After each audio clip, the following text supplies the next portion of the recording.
Existe un universo lleno de universos que no conocemos, o que creemos conocer.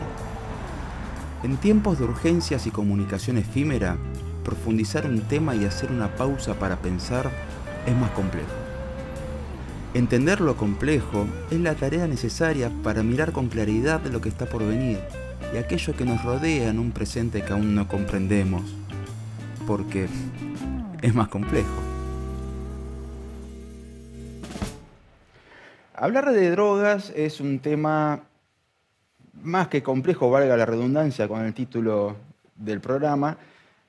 Lo hemos abordado desde el punto de vista problemático, desde el punto de vista psiquiátrico, y hoy es hora de abordarlo desde otra visión, desde el punto de vista de legalización sí, legalización no, despenalización, es lo mismo, no es igual, reducción de daños, prohibición. ¿Cuál es la fórmula correcta? ¿Qué es lo ideal? ¿Qué es lo deseable? ¿Qué estamos dispuestos a por lo menos debatir o charlar? Para hablar de todos estos temas es que hoy contamos con la presencia de Graciela Toussaint, a quien ya le doy la bienvenida. Muchas gracias. Por sumarte. Ella es licenciada en Servicio Social por la UBA y especialista en Ciencias Sociales y Salud de Flaxo y miembro fundadora de Intercambios Acción Civil. Y un currículum mucho más largo que hace que uno se avergüence si sigue leyéndolo. Voy directo al hueso y arrancamos bien. ¿Despenalización o legalización? ¿Hay una diferencia? Sí, hay una diferencia bien interesante que tiene que ver con, en nuestra legislación están penalizadas una enorme cantidad de conductas que se asocian con las drogas, desde producirlas, almacenarlas, etcétera, etcétera, hasta tenerlas aún para el propio consumo. Este es un tema de gran debate y que desde hace muchos años viene siendo muy discutido por distintos académicos, juristas, legisladores, activistas, militantes. ¿Por qué? Valga la aclaración. Hay una despenalización en un fallo de la Corte Suprema, pero nunca se modificó la ley 23737 de drogas, por lo cual sigue técnicamente penalizada la tenencia. Efectivamente. Eso implica, te estás refiriendo al fallo Arriola del año 2009, en el cual la Corte Suprema de Justicia dijo que este artículo de la ley de drogas es inconstitucional en realidad. ¿Por qué? Porque entra en contradicción con el artículo 19 de la Constitución Nacional, que es el que resguarda aquellas conductas que son del ámbito privado, entendiendo que si una persona consume en su ámbito privado, esto no debería ser penalizado. Bueno, como bien decís, la ley no se modificó y eso significa que en el día de hoy continúan siendo detenidas personas por estar en posesión de alguna mínima cantidad de una sustancia declarada ilegal para su propio consumo. Entonces, despenalización implicaría, y es algo que se ha planteado en muchas situaciones, ha habido muchos proyectos en nuestro Congreso Nacional en distintos momentos que lo planteaban, que era dejar de penalizar alguna de esas conductas. Fundamentalmente la más, bizarra que está penalizada en nuestra ley, que es la tenencia para el consumo personal. Entonces, despenalizar sería dejar de considerar un delito que una persona que tiene, por ejemplo, una sustancia para su propio consumo, está cometiendo un delito y por ende se le puede iniciar una causa, etcétera, etcétera. Es decir, que lo que se despenalizan son las conductas de las personas en relación a los consumos. Cuando se habla de legalizar, se habla de cambiar el estatus jurídico de las sustancias que hoy están prohibidas, que han sido declaradas ilegales, que son una cantidad bastante amplia de sustancias, de drogas. Y el planteo es que en lugar de que esas sustancias estén regidas bajo una lógica de prohibición, es decir, que estén prohibidas, que sean ilegales, que puedan ser legalizadas y, por ende, ser sometidas a otro tipo de controles legales.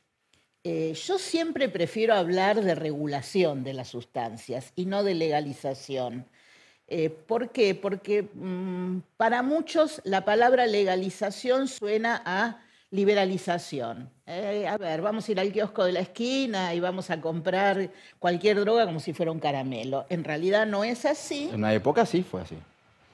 Hace mucho, mucho tiempo, porque esto es algo que sí, que hay que aclarar también, ¿no? En la historia de las drogas en Argentina y en el mundo. Yo tengo en mi casa una revista de hace poco más de un siglo y entre las publicidades, para calmar el dolor de encías de los nenes, una crema con cocaína. Sí, sí, sí, sí. Bueno, lo que pasa que ahí, este también es una situación bien interesante que conviene aclarar. Sustancias que hoy están ilegalizadas han sido parte de la farmacopea durante Mucho tiempo. siglos, siglos. No más ver las obras de los, digamos, de los primeros médicos en la antigua Grecia y demás. Bueno, el opio era El anestésico, digamos, por excelencia. el elemento por excelencia para para paliar múltiples dolencias. Entonces, desde ya.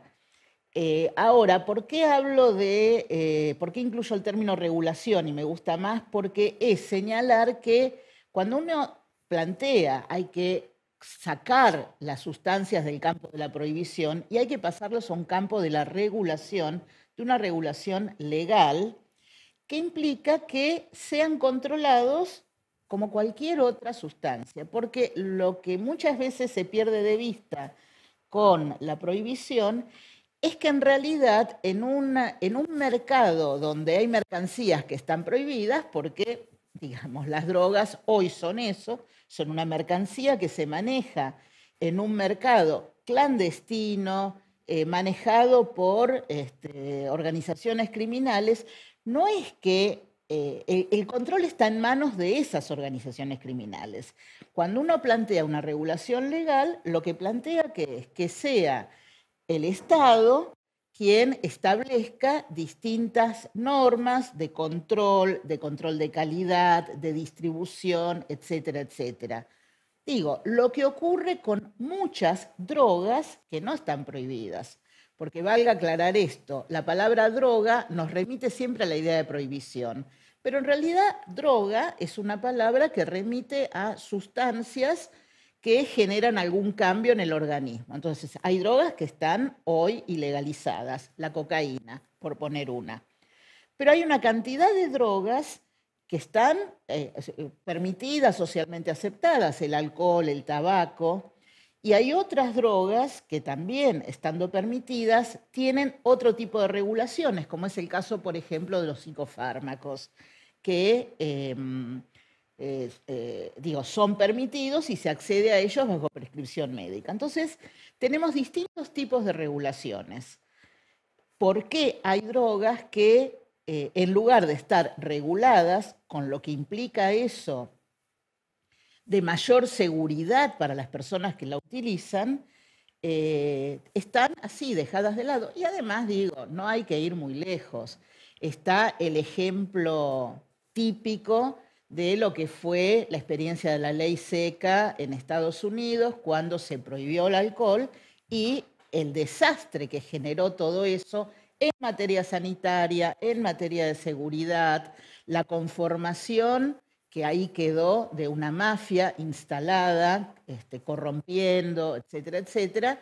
Y bueno, que finalmente los años de la prohibición y de la ley seca cayeron y se optó por un mercado regulado de alcohol, que es el que existe. Hablamos del alcohol puntualmente. La ley seca prohibió el alcohol, una droga.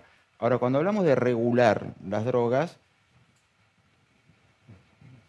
hablo en primera persona. Una cosa, hay drogas que nos pueden caer más simpáticas que otras a la hora de hablar de una regulación. O sea, creo que si hablamos de regular la marihuana, bueno, es un tema que está instalado hace mucho tiempo. Pero si uno propusiera regular la cocaína o la heroína o las metanfetaminas, es un tipo de debate por ahí un poco más eh, abstracto, ¿no? A ver, probablemente sea un debate que genere mayor efervescencia, digamos, pero la verdad que si esas drogas, si esas sustancias nos resultan así como también más difíciles de imaginarlas, es porque se ha construido una percepción de esas sustancias que hace que que se nos pongan los pelos de punta un poco. Vos mismo acabas de decir, tenés una revista con una Sí. publicidad de probablemente no mucho más de 100 años, donde se recomendaban unas pastillas con cocaína para calmar la tos de los niños. Una pomada de O laboratorios sea, Merck. ok, digo, en ese momento, si alguien probablemente lo que hubiera generado más desazón hubiera sido que alguien hubiera saltado a decir, hay que prohibir esto, porque la percepción reconocía que había un uso. Y aquí hay algo que es importante dejarlo muy en claro. El uso de cualquier droga, sea legal, ilegal, prohibida, permitida, promovida, como es el caso de muchas sustancias, tiene riesgos. Eso nadie lo niega. Ahora, la prohibición no elimina esos riesgos y lo que lo hace, por el contrario, es incrementarlos. Porque cuando vos tenés algo prohibido, sobre eso no podés hablar, no podés educar al respecto, no podés generar controles de calidad, entonces tenemos situaciones terribles como la que tuvimos, te acordarás, hace 2 veranos con lo que se llamó la cocaína Sí, adulterada ahí y la gente que... Bueno, eso, la cocaína adulterada y las muertes que provocó eso fueron una causa directa de la prohibición, porque si vos tenés una sustancia, llamala cocaína, llamala alcohol, llamala psicofármaco, ansiolítico, que es producida bajo controles de calidad, que están sometidos, bueno, eso no te va a pasar. Ojo, eso no te va a eliminar los problemas que sin lugar a dudas puede generar un uso abusivo de cualquier sustancia. Ahora, creer que la prohibición te protege de eso es una ilusión, es una utopía. No te protege, al contrario, te pone en mayor riesgo. ¿Y qué explicación podrías darme para el descontrol que hay, por ejemplo, en los Estados Unidos con la regulación que tienen sobre determinados opiáceos, que ha generado una crisis sanitaria, pero de proporciones bíblicas? Tremenda, tremenda, tremenda. Y bueno, vos no podés dejar de lado, para entender lo que está pasando con el tema fentanilo y otros temas, no podés dejar de lado los terribles intereses puestos en juego por la industria farmacéutica, digamos, porque siempre se habla del narcotráfico y los intereses, y no los voy a negar ni a minimizar, pero digamos, hay un actor tremendo que es la industria farmacéutica que estimula, y es lo que ha pasado en Estados Unidos con, digamos, el incentivo al uso de opiáceos, que bueno, que ha desencadenado ahora esta situación que se les ha ido de las manos, se les ha ido totalmente de las manos. O sea, decís que ahí sería un caso de mala regulación. Sí, sin lugar a dudas. O sea, a ver, no quiero ser, no me quiero exceder, ¿no? Pero me parece que ahí hubo digamos, intereses del mercado que superaron y taparon los intereses de la salud pública, absolutamente. Bueno, de hecho hubo un juicio, ¿no? Se ¿Sí? puede mencionar tranquilamente, hubo un juicio por una farmacéutica que había Sí, ocultado sí, los sí. efectos nocivos Sí, de una exacto, pastilla derivada del opio. Bueno, hemos abierto un montón de ventanas y para abordarlas, te pido si podemos bancar un ratito nada más, que vamos a una pequeña tanda y enseguida venimos con este tema que, si hoy no le hace honor al título de este programa, no sé qué lo hace. Ya venimos.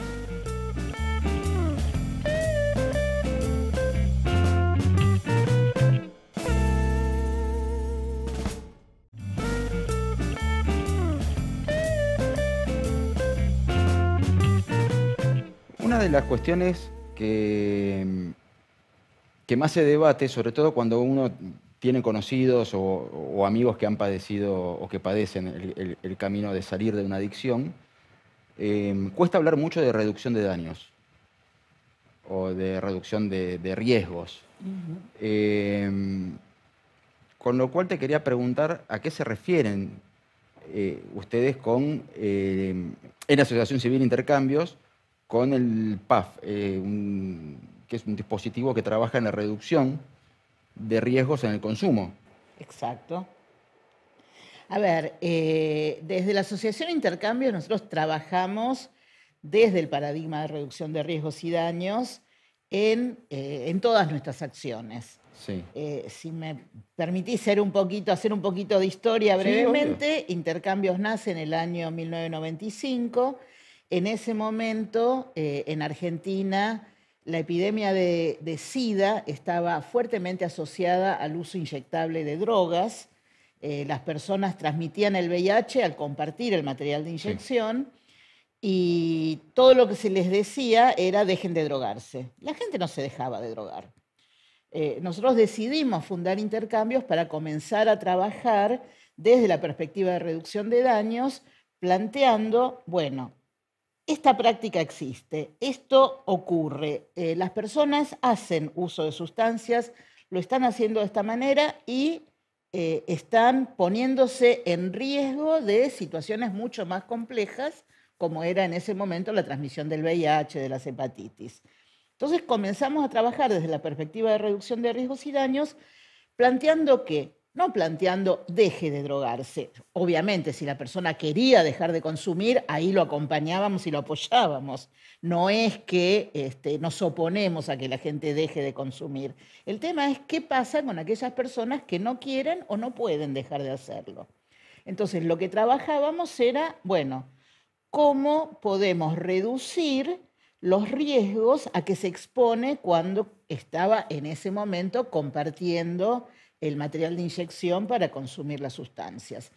Esto implicó toda una línea de educación sanitaria, de transmisión de información, de favorecer el acceso a recursos que le permitieran a la gente cuidarse más. Claro, porque lo que nos decían las personas es que no les resultaba fácil conseguir una jeringa nueva. Entonces, bueno, la provisión de jeringas estériles y demás. ¿Por qué voy a esto? Porque, digamos, afortunadamente, la práctica de uso inyectable es una práctica que ha disminuido notoriamente en nuestro país. Hoy no es un problema como lo eran los 90, pero aparecen otro tipo de consumos y por lo tanto aparecen otro tipo de riesgos. Entonces hace falta poner en juego otros dispositivos con la misma lógica, pero que operen en función de las necesidades de las personas con las que se trabaja. El proyecto PAF que mencionás es un proyecto de atención en fiestas. El nombre es PAF, un cachetazo al mal viaje, y es un proyecto que interviene en aquellos espacios de la nocturnidad, en fiestas electrónicas, en festivales, donde hay consumo de sustancias. En general, lo que podemos llamar consumos recreativos. No es lo más habitual ver consumos muy problemáticos en esos espacios. En general son personas que hacen un uso recreativo en esos contextos, pero que se exponen a ciertos riesgos. Lo que el proyecto PAF plantea es, bueno, estar ahí para asesorar, informar, ofrecer elementos que reduzcan las posibilidades de riesgo. digo, elementos que uno puede decir, bueno, tan centrales, pero sabemos que en algunos espacios de estas características sigue siendo difícil el acceso al agua, por ejemplo, donde una botellita de agua a veces es mucho más cara que un trago con alcohol. Entonces, bueno, desde PAF se ofrece agua, se ofrece fruta, se ofrecen espacios de tranquilidad como para bajar un cambio y se testean las sustancias. ¿Qué quiere decir esto? Las personas que obviamente han comprado una pastilla, en general estamos hablando de lo que se supone que es éxtasis, MDMA, la persona ha comprado una pastilla y, como decíamos antes, la ha comprado, no viene con con una firma de un laboratorio que dice, no sabe lo que es. Bueno, entonces con el testeo se le puede confirmar si la pastilla que compró tiene la sustancia que cree, o si está adulterada con otra, o si tiene una concentración mayor o menor, y de esa manera hacer una recomendación respecto de, bueno, cómo puede esa persona, si decide consumir, qué tipo de cuidados puede tener. Muy sintéticamente y muy simplemente, reducción de riesgos y daños no es ni más ni menos que acompañar a las personas que utilizan sustancias para que lo hagan exponiéndose a los menores riesgos posibles, para sumar cuidados a esa práctica. ¿Y qué tipo de recepción tienen cuando hacen estas cosas? Buenísima, buenísima. En concreto, PAF es un proyecto que es muy bien recibido por las personas que son habitués de esos espacios. Y no solo que es bien recibida, sino que lo que se observa es que, por ejemplo, una persona lleva a testear una pastilla y el resultado del testeo le dice que en realidad está adulterada, que no es... En general, lo más habitual, que la respuesta que se encuentra, es que la persona decide no consumir esa sustancia, la descarta. Eso es lo más habitual. Y esto habla de algo que tampoco se dice, que es que hay lo que uno puede llamar, hay posibilidades de pensar en usos más responsables de las sustancias. En usos, o sea, las personas consumen sustancias. Obviamente hay distintos tipos de consumos, hay distintos tipos de vinculaciones. No es lo mismo un consumo recreativo, esporádico, que un consumo altamente compulsivo y dependiente. Problemático. No vamos a negar esas diferencias, pero es importante poder justamente entender que las intervenciones no son las mismas en todas las situaciones y en todo ese tipo de relaciones. Y que las personas que usan drogas, en general y fundamentalmente, lo hacen porque encuentran algún tipo de beneficio en ese uso. Uno puede no estar de acuerdo con esa situación y y es absolutamente, indiscutible que alguien no acuerde, tenga digamos, otra posición respecto al tema. Pero lo que hay que reconocer es que en general las personas encuentran algún tipo de beneficio, por lo menos en algunos momentos. Y sin lugar a dudas, esas prácticas, ante las cuales las personas encuentran algún beneficio, vienen acompañadas de algunos riesgos. Entonces, de lo que se trata es de sumar a esa lógica del beneficio y el riesgo, el cuidado. Las personas quieren cuidarse, en general, las personas que hacen uso de sustancias no lo hacen para destruirse.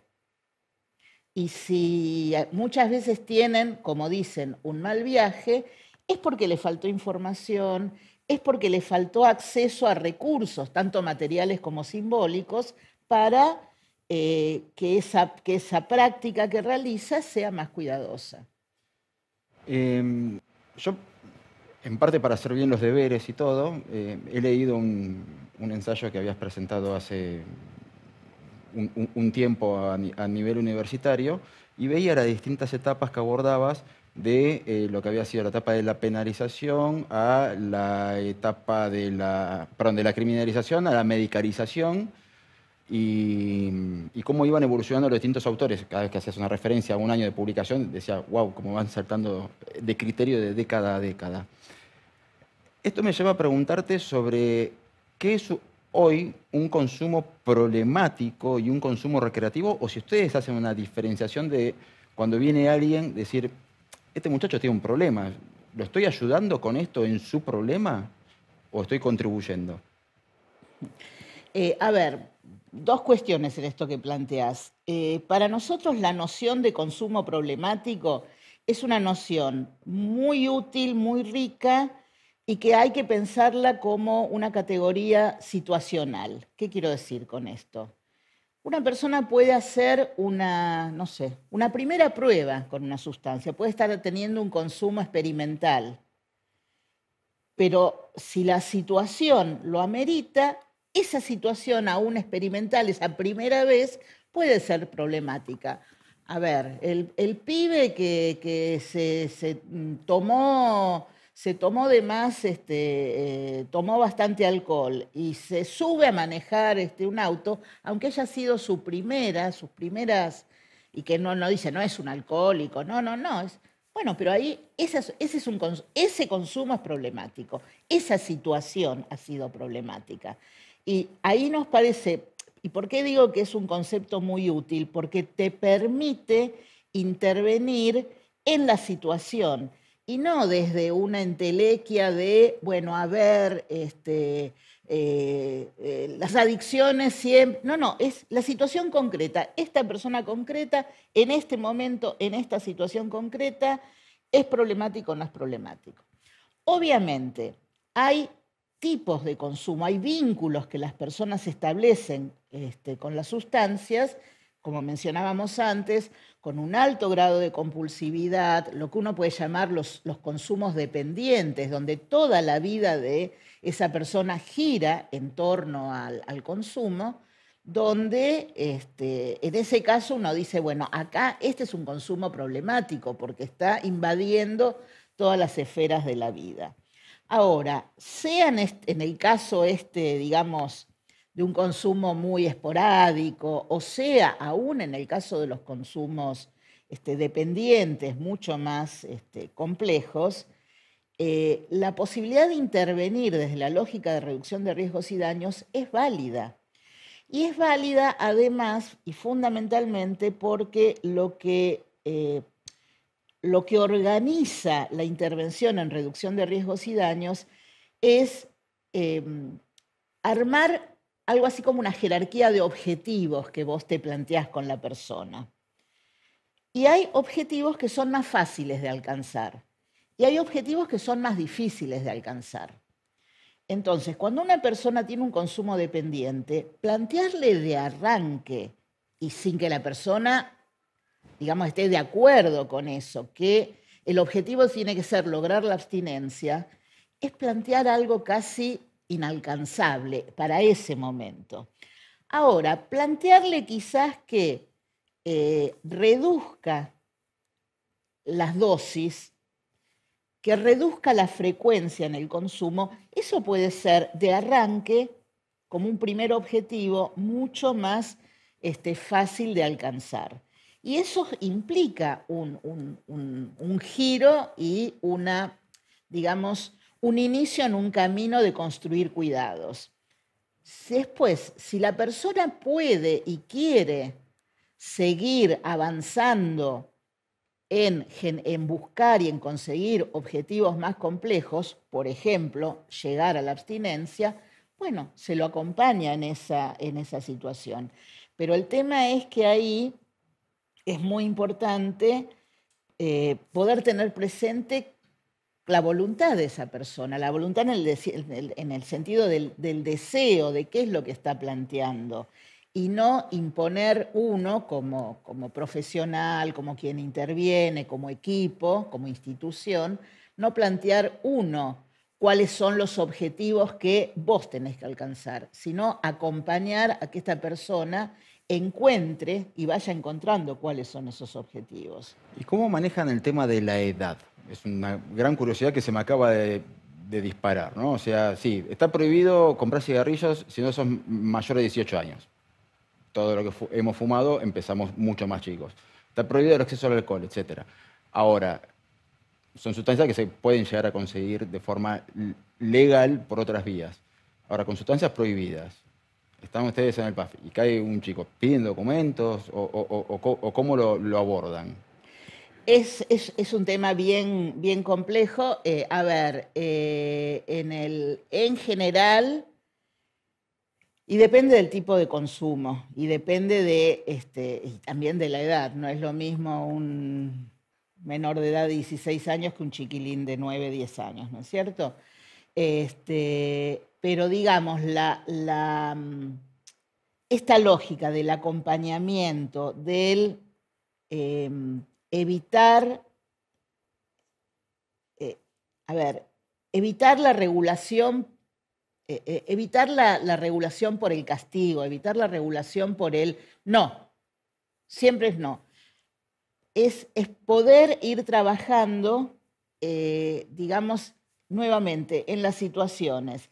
Hay situaciones en las cuales esto no puede ser, quizás hay otras situaciones, hay otros momentos, hay otros espacios donde puede ser, es mucho más complejo, no te lo voy a negar, a todos quienes trabajamos en este tema, la cuestión de los chicos más chicos, de los púberes, de los adolescentes pequeños, nos genera mucha más tensión, pero la cuestión es, a ver, la reducción de riesgos y daños es realista y es pragmática. Entonces, hay cosas que no nos gustan, hay cosas que nos duelen, pero hay cosas que suceden. Entonces, lo que la reducción de riesgos y daños dice es, abordemos aquello que está sucediendo.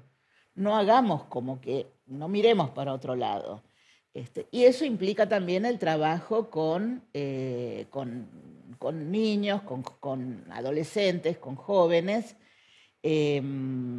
entendiendo también, en general, no son el mismo tipo de vinculaciones que hay con las sustancias, incluso no son las mismas sustancias.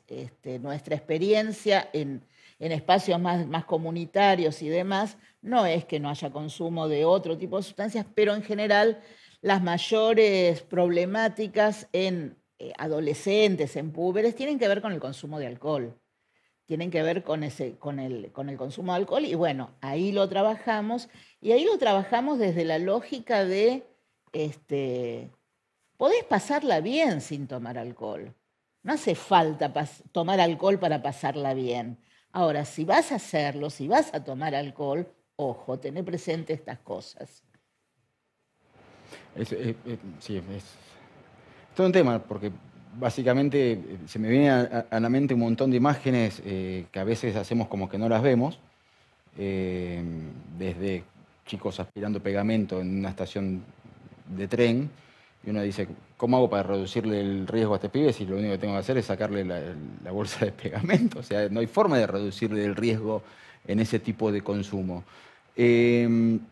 Ahí, ¿me disculpas Sí. una cosa, Nicolás? Ahí también hay que ser muy claro. Ese chico que está aspirando pegamento en la estación es un chico que vive en la calle. Obviamente. Entonces, en realidad, ese pegamento no es el mayor problema de ese chico. No, es el anestésico que tiene para el resto de su Entonces, realidad. a ver, quizás la pregunta no sea cómo le saco la bolsa, es cómo le doy algo de afecto, cómo le doy una saco la familia, calle? cómo, claro. Sí. Por ahí, planteado desde ese punto de vista, sí, obviamente. Ahora, en la graduación de drogas hay algunas drogas que no hay forma de que no sean problemáticas, ¿no? O sea, no me imagino un consumo recreativo de voy a probar qué pasa si fumo pasta base. Ahí estamos hablando de una cuestión de cuestiones de poder adquisitivo, si mal no recuerdo, que te impiden el acceso a una cocaína de mejor calidad y terminás recurriendo o a la pasta base o ni que hablar cuando se llega al Paco. ¿Cómo se abordan esas cuestiones? Mira, primera cuestión, yo creo que hay que desmitificar un poco eso. Yo me acuerdo, te estoy hablando allá por el principio de los 2000, que fue cuando empezamos a oír hablar de la pasta base, del Paco, que bueno, nosotros hicimos un primer estudio súper exploratorio, muy chiquito, ¿viste? Tratando de esto, de entrevistar a personas que lo estaban usando. Y para nuestra sorpresa nos encontramos, estaba, digamos, la imagen habitual que uno tiene especialmente del chico de sectores mucho más segregados, en condiciones de mayor exclusión, pero nos encontramos también con personas de sectores medios consumiendo esta sustancia. Y nos encontramos que la situación y los resultados no eran los mismos. No era lo mismo quien consumía pasta base en el pasillo de la villa, desnutrido, que quien lo hacía en su casa, en condiciones con posibilidad de comer y demás. Entonces, digo esto también para desmitificar esto de las drogas duras, las drogas blandas. No es tan así. Yo por lo menos no estoy tan de acuerdo con esto de que tenemos taxativamente una diferencia entre drogas blandas y drogas duras. Sin lugar a dudas, sí hay drogas que generan, que tienen mayor, digamos, mayor capacidad de generar problemas, tanto sanitarios como sociales. Y en ese sentido hay un estudio muy interesante que publicó un investigador hace ya unos cuantos años, donde prácticamente en el primer escalón está el alcohol, como la sustancia que genera más problemas, tanto sanitarios como sociales y demás. Y, por ejemplo, digo, para reducir esto de los mitos que hay, sustancias donde están, como el caso del MDMA, donde están en una escala muy, muy inferior de los problemas que puede generar. Pero me fui de tu pregunta. No, está bien, a ver, aquí me parece que también, y una estrategia muy clara del enfoque de reducción de riesgos y daños, también es el de la sustitución de sustancias, el cambio de sustancias, el trabajar con la persona para que pueda cambiar una sustancia que se le ha tornado muy problemática o que es mayoritariamente más problemática, por otras que pueden tener otro tipo de controles. El ejemplo paradigmático, histórico, súper analizado, es el caso de la sustitución de heroína por metadona. Con los opiáceos es mucho más fácil porque hay realmente, en el caso de estimulantes como la cocaína, hay investigaciones en curso, todavía no se ha, digamos, no se ha encontrado un sustituto, así como la metadona lo es para la heroína, un sustituto para la cocaína. Y hay experiencias, y esto tomalo como algo totalmente empírico, no puedo decir que haya, digamos, estudios rigurosos al respecto, pero hay muchas investigaciones empíricas de muchos de los que trabajan en abordajes comunitarios, acá en los sectores más segregados de nuestra población, con el caso de los consumos vinculados con el Paco, con la pasta base, donde hay personas que, digamos, pueden equilibrar, reducir, controlar su uso, pasando a utilizar, por ejemplo, marihuana. No porque la marihuana sea un sustituto farmacológico, ¿no? Pero, digamos, hay como un acompañamiento que a algunas personas les ayuda en ese sentido. Graciela, te pido si podemos esperar un ratito más, que vamos a una nueva tanda y enseguida seguimos hablando de drogas en el más complejo. Ya venimos.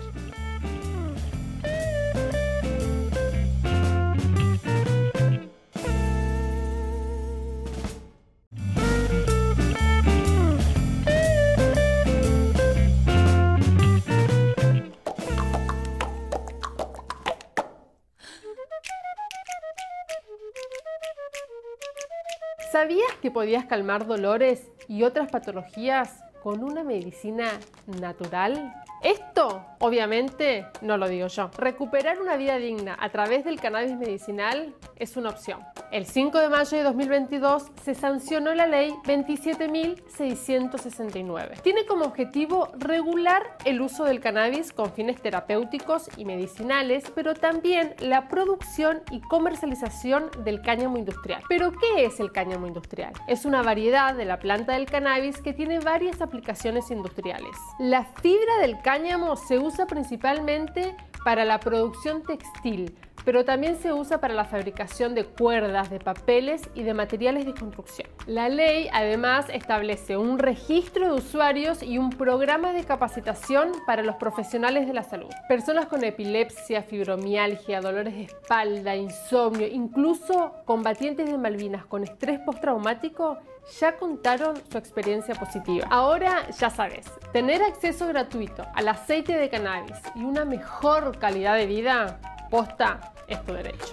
Bueno, ahí estábamos sintiéndonos un poco actualizados de que hasta hace no mucho tiempo esto era directamente un delirio imaginar en que podía llegar a estar regulado de este modo. Y hablo de regulación porque se utiliza determinadas partes del cannabis y no el consumo del THC, que eso sigue estando ahí en un gris.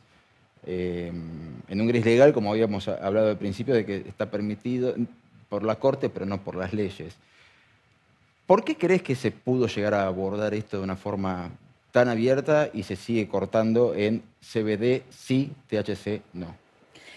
En primer lugar, no es tan exacto CBD sí, THC no. Son distintas cepas, son distintas, pero no es que el THC está absolutamente dejado de lado y solo son los aceites con CBD. Y acá una aclaración. No es que hay una planta de cannabis medicinal y otra planta distinta que no es medicinal. Hay una que tiene mayor concentración. El cannabis es uno. La planta de cannabis es una. Los usos que se le den, las finalidades que se le den, varían. Hay finalidades medicinales, terapéuticas, lo que se las conoce como recreativas, etcétera, etcétera. Lo que nuestra legislación en nuestro país ha avanzado es en regular y permitir los usos medicinales. Y todavía no se han regulado y no están permitidos los usos, digamos que no están refrendados por un profesional médico, etcétera, etcétera. Cosa que, por ejemplo, sí sucedió, ya lo sabemos, en Uruguay, en Canadá, en una gran cantidad de estados de los Estados Unidos, donde todos los usos del cannabis han sido regulados legalmente. Entonces, esta aclaración bien vale la pena.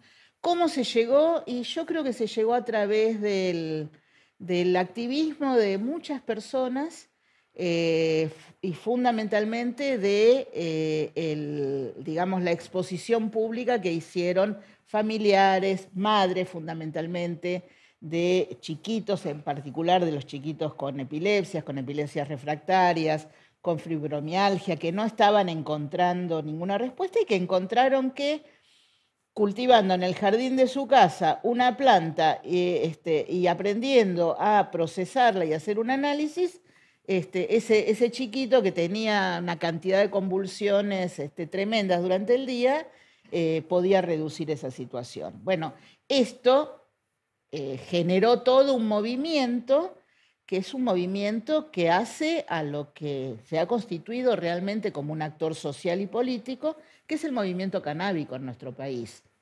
No es exclusivo de nuestro país, ¿no es cierto?, pero que ha tenido mucha fuerza y que ha vinculado y articulado a cultivadores, consumidores desde hace mucho tiempo, personas que hacen también, que lo utilizan con fines recreativos. Hay toda una discusión en ese ambiente que en realidad la terminología es de cannabis del uso terapéutico, es muy amplio, porque que alguien, incluso no solamente usando el aceite, sino fumando un cigarrillo de marihuana, si eso lo relaja y demás, dicen, bueno, eso también es terapéutico. Bueno, no vamos a entrar en esa discusión, ¿no? Pero yo creo que este movimiento fue un movimiento muy fuerte que cambió la mirada social sobre el cannabis, porque hace 20 años el cannabis era el demonio. Y hoy el cannabis sigue estando esto, bueno, el uso medicinal y demás, pero a ver, que la cantidad de abuelas, de abuelos, donde un nieto les dice, ¿por qué probá esto? A ver, y usan cannabis y se sienten bien y, bueno, yo recuerdo... Ahora, Graciela, igual hay una cuestión que me queda dando vueltas. No hablo de hace mucho tiempo, pero hace 20 años yo he visto con mis propios ojos gente que era detenida en tenencia de 2 cigarrillos de marihuana y en una probation con el juzgado federal aceptaban ir a una granja de recuperación, más tareas comunitarias, y yo me pregunto si con todo lo que se avanzó y se llega a esta ley, ¿por qué no se dio un paso más, al menos respecto de esta sustancia? La pregunta del millón. Si yo pudiera contestarte eso, sería muy feliz, porque yo vengo... Porque tengo una sustancia prohibida y legalizada al mismo tiempo, o sea, es un... Sí. Y tenés una ley de drogas que prohíbe las sustancias y una ley de salud mental que dice que las adicciones son parte están dentro del campo de la salud mental, y por lo tanto las personas con algún tipo de situación vinculada con consumo de sustancias tienen todos los derechos y las garantías que nuestra ley de salud mental resguarda. No, tenemos una contradicción legislativa, normativa tremenda, y eso genera mucho daño. Entonces, quienes trabajamos en reducción de riesgos y daños, trabajamos también para intentar que ese daño que provocan las malas leyes, las malas políticas, puedan ser cambiados, porque los daños no los provocan solamente las sustancias. Ojo, no hay que equivocarse con eso. Hay muchos más daños que generan determinadas políticas, determinadas legislaciones, porque el daño que provoca la criminalización de las personas, la estigmatización de las personas, este ejemplo que vos traías, que una persona que fue detenida porque tenía 2 cigarrillos de marihuana, que podía ser, no sé, el sobrino de cualquiera, cualquier chiquilín, opte por ir a una granja de recuperación 1 año y pico. ¿Por qué lo hacía? Para evitar ir a la cárcel. Porque la opción, nuestra ley de drogas dice eso, que la persona que es condenada o que está en proceso de condena por tenencia de drogas para consumo personal, si el juez dice, bueno, es un drogadependiente y va a tratamiento, entonces no lo mando a la cárcel.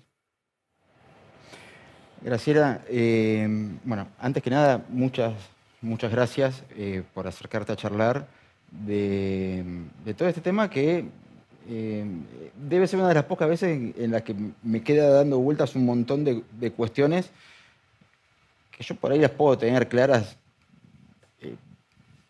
Pensé que las tenía claras y evidentemente no era tan así que gracias por los disparadores también. Y nada, yo te despido ahora y nuevamente con la gratitud de haber contribuido al debate, y espero que las preguntas hayan estado bien. Las respuestas fueron muy buenas. Gracias. Yo te agradezco a vos la posibilidad de este debate tan abierto.